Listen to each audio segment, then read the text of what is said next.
and welcome back to the Hey Church podcast. I'm Preston, and in today's episode, we're diving into a crucial topic for the health of a church, and something that I find super important and am passionate about, and that is raising leaders from within your congregation. Whether your church is big or small, developing strong and capable leaders is essential for growth and sustainability. If you want your church to continue to grow and continue to stay healthy, you need to be developing and discipling and growing leaders. So, today, let's explore three key tips that can help pastors nurture and elevate leaders effectively. Our first tip today is about identifying potential. So, this is the starting point of finding leaders is finding leaders. And this seems silly to say, but get into the practice of identifying those with potential and not always those that are perfectly ready to fit in a role, but those that can be developed and grow, that kind of show that inkling, they have that seed of leadership in them that you can nurture. Now, not every member of your congregation will be a leader, and that's okay because church is diverse and we need people in different roles. So don't expect everybody to have that leadership quality. Really be intentional about identifying those leaders. Look for individuals who demonstrate a heart for service, willingness to learn, and a commitment to the church's vision. So they should understand the culture of the church. They should understand where the church is going and be on board with that. And they should also have the willingness and capability of achieving what you want them to do in the future and grow them into. The next tip is once you've identified potential leaders, it's crucial to actually invest in their growth. Again, this seems super basic, but it's really important. Sometimes we get in the habit of finding a great fit for a position, and then we're guilty of just throwing them in the mix. We say, hey, you're a great musician and a great singer. Maybe you should be the worship leader. And then we kind of just throw them into these positions without taking the time to invest in somebody's growth. And investing in someone's growth looks like offering a mentorship, providing resources for learning. So that could be sending them to some sort of Bible college course or some sort of online course, or even sending them to other leadership workshops. You can look for conferences or any other opportunity for them to expand their leadership capability and get that outside voice as well. Something that a church I used to go to did a lot was send our leaders and potential leaders to church conferences, either out of state or if there was local, that'd be great as well. And also in a small capacity or small kind of mentorship moment, would send them to a weekend service at another church.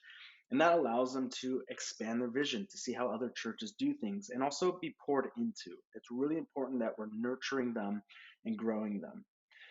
The next tip is to create a culture of leadership. The more you celebrate leadership, the more you celebrate people stepping up and achieving greatness, or even just small wins, people who step up to lead small groups or run a food bank or something like that, something very small. Celebrating that in a church service will replicate that. Culture is built on celebration. What you celebrate and what you tolerate in a church is what's going to keep growing and multiplying, and that's true with leadership. If that's a culture point that you want to have of people stepping up and growing, and you want that in the DNA of your culture, then start celebrating that, whether that be on social media, whether that be in your newsletter, or of course on a Sunday morning. Just a quick shout out to whoever has recently achieved something is a fantastic way to replicate that and get people excited about stepping up to becoming leaders. One more tip about identifying and investing in their growth is create feedback loops for your leaders. Have intentional one-on-one moments and treat it as if they are your personal intern, or maybe they are, but make them feel that they have a feedback, that they know they're doing things right, and also correcting when things are wrong. And also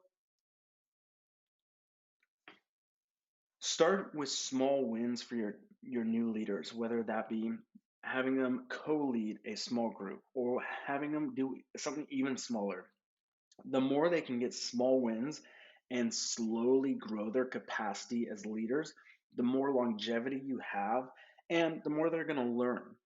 I err on the side of slow leadership. Growing and mentoring slowly is the best way if you want long term leaders who aren't going to burn out and who aren't going to topple over. Set that foundation early and set it consistently, and then you're going to have leaders that will last in your church, and end goal will be able to create more leaders. So to recap, identify potential leaders that are already existing in your congregation. Start investing in their growth. So identify that they get the culture, identify that they're able to do what you want of them, and then also that they are able, as in they have capacity to do it.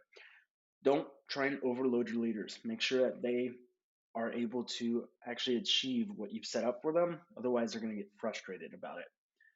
Our final step that we mentioned today was creating a culture of leadership. Raising leaders within your church isn't just about filling roles, it's about empowering individuals to fulfill their God given potential and purpose. As pastors and church leaders, it's our privilege to identify, invest, and inspire these future leaders. That's what we're called to do. I hope these tips have given you some food for thought on your leadership development journey. If you have had success in raising leaders within your church, or if you have any questions about this process, we'd love to hear from you. Reach out to us at hey@heychurch.co. You can also message us on Twitter, X, or Instagram. We are all over on the major platforms, and we'd love to hear from you.